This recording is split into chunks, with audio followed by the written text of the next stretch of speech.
Sur la question de savoir comment j'ai procédé, en fait, la méthodologie pour écrire, j'avais visionné l'ensemble des photos, mais très rapidement, peut-être à deux, trois reprises. Et puis après, en marchant, enfin en me promenant, enfin, ça n'a rien à voir en réalité avec le fait de travailler sur le droit de déambuler ou la liberté de circuler. C'est simplement que beaucoup de gens, lorsqu'ils marchent, réfléchissent aussi à ce qu'ils écrivent.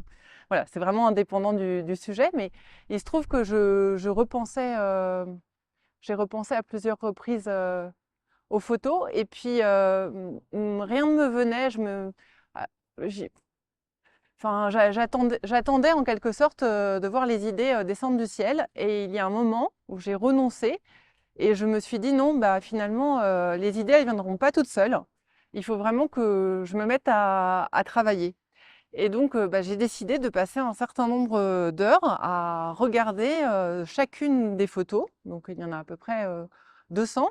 Et pour chacune des photos, bah, j'ai simplement écrit tout ce qui me venait. Donc, écrit ce que je pouvais voir avec un regard de citoyenne ou de citadine ordinaire.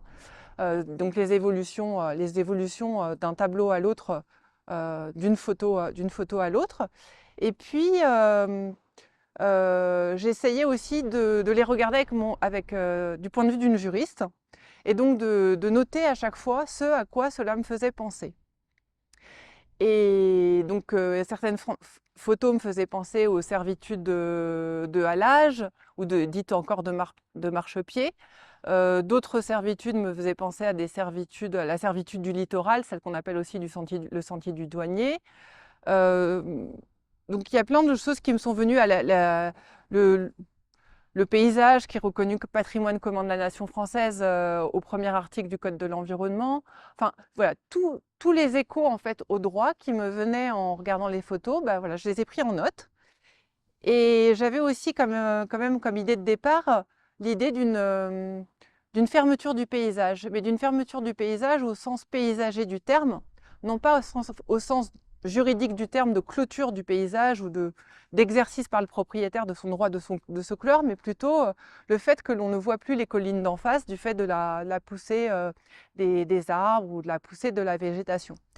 Et arrivé au terme du passage des plus de 200 photos, je me suis aperçue que il y a plus de 40 postes en fait d'observation qui ont été sélectionnés, et sur plus de ces 40 postes d'observation, il y en avait environ 20-24, je ne sais plus exactement, où on avait clairement une végétalisation ou une renaturalisation, ça dépend des termes qu'on choisit, qui pouvait être observée. C'est-à-dire que la végétation poussait jusqu'à parfois faire comme des rideaux qui descendaient le long des images, ou des palissades qui grimpaient depuis le sol, jusqu'à boucher le regard.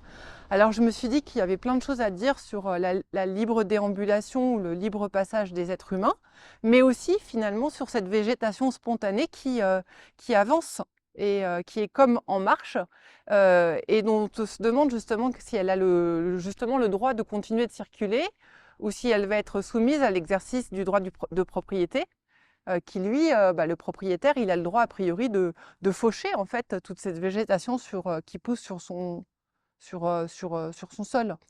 Et alors j'avais l'idée de ces humains qui avancent, de ces végétaux qui avancent. Alors évidemment, je me suis demandé, et les animaux? Et les animaux, pour moi, c'était trop difficile de les voir. Bien sûr, il y a quelques chiens, mais je ne suis pas arrivée forcément à en faire quelque chose, parce que souvent, ce sont des chiens qui sont ou bien en laisse, si ma mémoire est bonne, ou bien qui marchent à quelques mètres d'un individu, et on peut imaginer que c'est son maître et propriétaire. Et puis j'ai pensé aux insectes aussi, mais les photos de paysage ne sont pas des photos qui sont assez rapprochées en fait pour vraiment visualiser les insectes. J'ai pensé aussi à la circulation des eaux, la libre circulation des eaux, mais c'était pas non plus évident de partir sur cette piste-là. Alors j'ai décidé d'en rester aux deux premières pistes. Bah, le droit de se déplacer des humains, et ce qui m'apparaissait flagrant, le droit de se déplacer des végétaux. Et donc après, ben, dans un second temps, j'ai essayé d'abord, je me suis occupée du droit des humains de se déplacer. Donc j'ai repris les photos. Et j'ai essayé, à partir du topo du GR 2013, de, de, de, de les rattacher, c'est-à-dire de vérifier qu'on était bel et bien auprès d'un étang, bel et bien auprès d'une décharge publique, bel et bien auprès des boues rouges, bel et bien auprès d'une installation pour le traitement de déchets ultimes. Donc j'ai fait cette espèce d'aller et de venue, en fait, de raccord entre les photos et le topo du GR 2013. Et après, évidemment, je suis allée rechercher les dispositifs juridiques qui me venaient spontanément ou non. Donc la liberté d'aller et venir, qui est consacrée par la Déclaration des droits de l'homme et du citoyen, enfin pas directement, mais par le biais d'une décision du Conseil constitutionnel. On peut aussi penser évidemment à la servitude de halage ou de marchepied le long des cours d'eau, mais seulement des cours d'eau domaniaux. On peut penser aussi à la servitude longitudinale et notamment celle du sentier du douanier. Et j'ai pensé aussi aux réformes récentes sur les sentiers ruraux, par exemple, qui disparaissent petit à petit, ce qu'on appellerait les chemins noirs souvent, ceux qui disparaissent petit à petit du fait de l'occupation des chemins par des tiers, et qui, par le biais de ce qu'on appelle l'usucapion en droit, c'est-à-dire la prescription acquisitive, la possession longue dans le temps, eh bien, permet à l'occupant d'acquérir la propriété du chemin. Et s'agissant des chemins ruraux, généralement, cela signifie leur disparition au profit de l'agrandissement ou de la jonction de parcelles agricoles, et ils se perdent. Et ces chemins ruraux, ils ne participent pas du domaine public, en fait, des collectivités territoriales, apparemment parce que ce serait trop cher pour leur entretien. En tout cas, ils appartiennent au domaine privé de ces collectivités territoriales, de sorte que ils sont prescriptibles. Ils peuvent être acquis par la longue possession dans le temps. Donc, ils ne sont pas bien protégés, ces chemins ruraux. Et donc, on a eu plusieurs tentatives depuis la loi biodiversité de 2016, du 8 août 2016, pour la reconquête de la biodiversité, de la nature et des paysages. On a eu cette idée de revenir sur cette possibilité de prescrire, en fait, et d'acquérir par le biais de l'usucapion les chemins ruraux. Mais cela n'a pas fonctionné parce qu'en fait, le Conseil constitutionnel a considéré qu'il s'agissait là d'un cavalier législatif.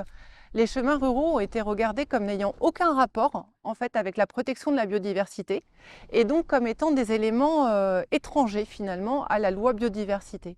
Il y a eu plusieurs tentatives après dans d'autres lois de faire passer ces règles protectrices des sentiers ruraux.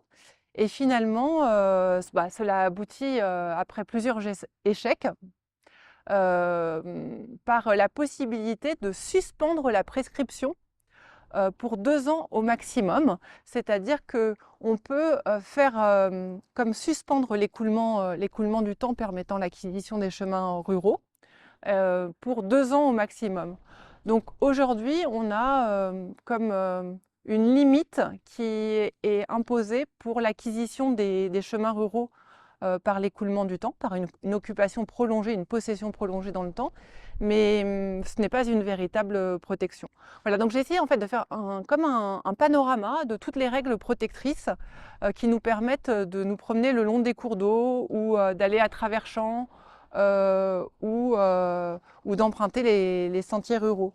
Et puis pour le cas particulier de justement la possibilité d'aller à travers champs et de passer sur la propriété d'autrui, éventuellement sur le champ d'un propriétaire foncier privé, j'ai pensé là à faire jouer plusieurs articles du Code civil ensemble pour créer une servitude légale de passage en cas d'entrave. L'idée est la suivante. Les servitudes, ce sont des charges qui pèsent sur des fonds de terre au profit d'autres fonds de terre. Ce sont des charges qui grèvent, par exemple, un territoire, un héritage, un terrain, au profit d'un autre terrain. Et la servitude qu'on connaît tous, une des servitudes prédiales ou réelles, ou on appelle ça encore des services fonciers, une des servitudes qu'on connaît le mieux, c'est la servitude de passage, qui nous permet, lorsque notre terrain est enclavé, de passer sur la propriété d'autrui, sur le terrain d'autrui, pour accéder à une voie publique. Cette servitude-là, elle est légale, c'est-à-dire qu'il n'y a pas besoin de convention avec son voisin pour pouvoir l'exercer. Et par ailleurs, dans le Code civil, on a d'autres dispositions relatives aux servitudes, et il y en a une qui nous renvoie aux servitudes d'utilité publique, aux servitudes publiques, au droit public, en nous disant qu'il existe aussi des servitudes à l'usage notamment des particuliers. Et je me suis dit, on pourrait faire jouer ensemble cette servitude légale de passage pour cause d'entrave, enfin d'enclave, pardon, qui existe au profit des propriétaires fonciers, et ces servitudes qui sont proclamées être à l'utilité de la généralité des particuliers pour les promeneurs. Parce que lorsqu'on se promène et qu'on ne peut pas passer sur la propriété d'autrui, sauf à faire qu'on ne peut pas passer parce que le propriétaire vous l'empêche et que cela nous conduit à faire de très longs détours, en définitive, cela attente à notre liberté d'aller et de venir. Et donc peut-être qu'un juge, un jour, pourrait reconnaître, en faisant jouer ensemble plusieurs des articles du Code civil, donc, pourrait proclamer le droit des promeneurs à passer sur la propriété d'un fonds de terre approprié par une personne privée, parce que sinon, elle aurait à faire de trop longs détours, attentant à sa liberté d'aller et venir, et donc l'incitant comme à prendre une voiture, par exemple. Et être incité à prendre une voiture quand on essaye dans le même temps de lutter contre le changement climatique, il y a un moment donné où certaines dispositions, certains droits des propriétaires privés empêchent ce qu'on appelle la transition écologique. Et donc, au nom aussi de la transition écologique, qui est encore un objectif ministériel, peut-être aussi qu'on pourrait réviser un certain nombre de nos dispositions du Code civil, les relire, les relire autrement. Alors, les végétaux sur les photos, on constate qu'ils commencent à prendre beaucoup de place. La végétation spontanée tout simplement pousse. Donc on assiste à une manière de renaturalisation ou de revégétalisation des paysages. Et donc la question que je me suis posée, parce qu'il me semblait que cela embellissait en fait les paysages que d'avoir une végétation florissante, c'était de savoir si on pouvait la protéger. Alors j'ai essayé de faire un panorama du droit de la végétation spontanée, pour me demander finalement quel était son statut juridique et si on était en mesure ou non de la protéger. A priori, c'est difficile parce que la végétation, quand elle pousse, elle pousse depuis la terre, et il se trouve que dans le Code civil, on les qualifie de fruits naturels. Alors les fruits naturels, ce ne sont pas nécessairement les pommes qui poussent sur un pommier, mais il peut s'agir tout simplement d'orties, d'herbes folles, qui sont qualifiées de fruits naturels, parce que seule la nature finalement, comme pour la végétation spontanée, est à l'œuvre. Il n'y a pas la main de l'homme qui a permis, en tout cas a priori, après évidemment les choses sont compliquées, qui a permis la production de cette végétation spontanée. De sorte qu'on ne parle pas de fruits industriels, mais de fruits naturels. Et puis, il est dit aussi, donc si on consulte le Code civil, que le propriétaire foncier, il est propriétaire justement des fruits naturels qui poussent sur son sol.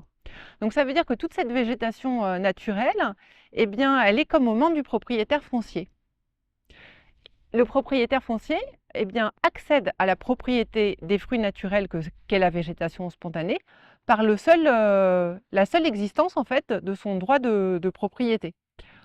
Or ensuite, si l'on regarde quelles sont les prérogatives du propriétaire, on s'aperçoit que le propriétaire, il a le droit de jouir et de disposer des choses de la manière la plus absolue.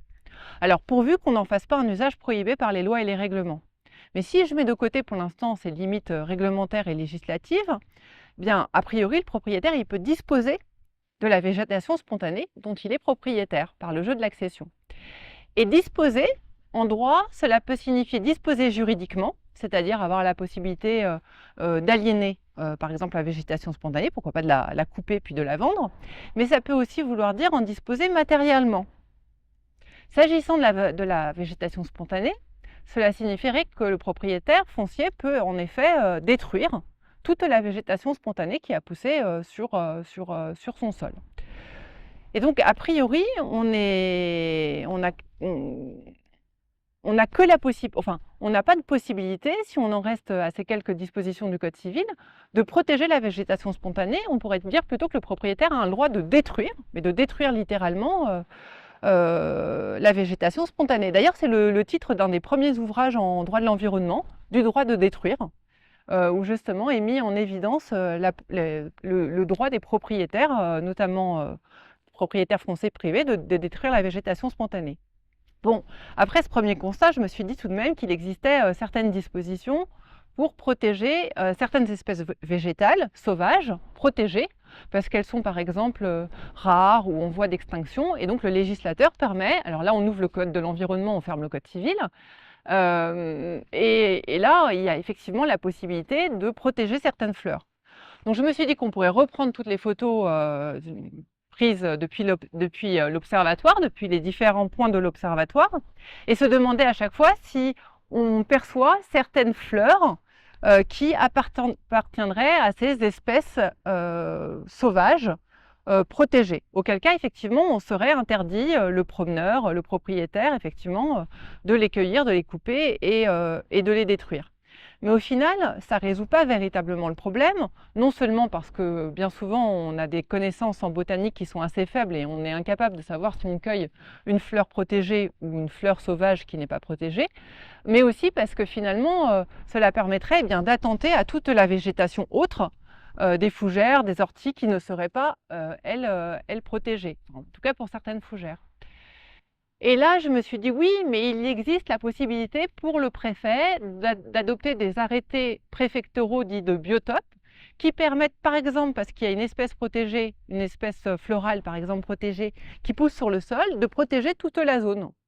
Une dune, un marais, une tourbière, enfin voilà, on peut prendre des arrêtés préfectoraux pour protéger un territoire. Mais dans le cas du GR 2020, ce n'est pas satisfaisant parce qu'il faut non seulement imaginer que telle ou telle fleur qui soit listée parmi les espèces florales protégées soit bel et bien repérée, bel et bien notifiée, présente sur la liste, mais il faut aussi que le représentant du gouvernement, le préfet, ait eu l'initiative de classer tel ou tel site, telle ou telle zone, de prendre un arrêté préfectoral, une réglementation ad hoc. Enfin, on a besoin de quelque chose d'immédiat, on a besoin d'une protection spontanée et sans avoir besoin que telle ou telle fleur soit repérée et que le préfet ait pris une initiative dans le sens de la protection. Alors je me suis dit, bon peut-être que les arbres, eux, sont mieux protégés que les herbes ou que la végétation dans son ensemble. Alors là, j'ai pensé à une récente innovation juridique, toujours la loi de 2016, la loi pour la reconquête de la biodiversité de la nature et des paysages, qui permet en effet de protéger les alignements d'arbres, les allées d'arbres. Mais là encore, ce n'est pas très satisfaisant parce que ces allées, ces alignements d'arbres, finalement, on n'est pas face à de la végétation spontanée, mais plutôt à des arbres plantés.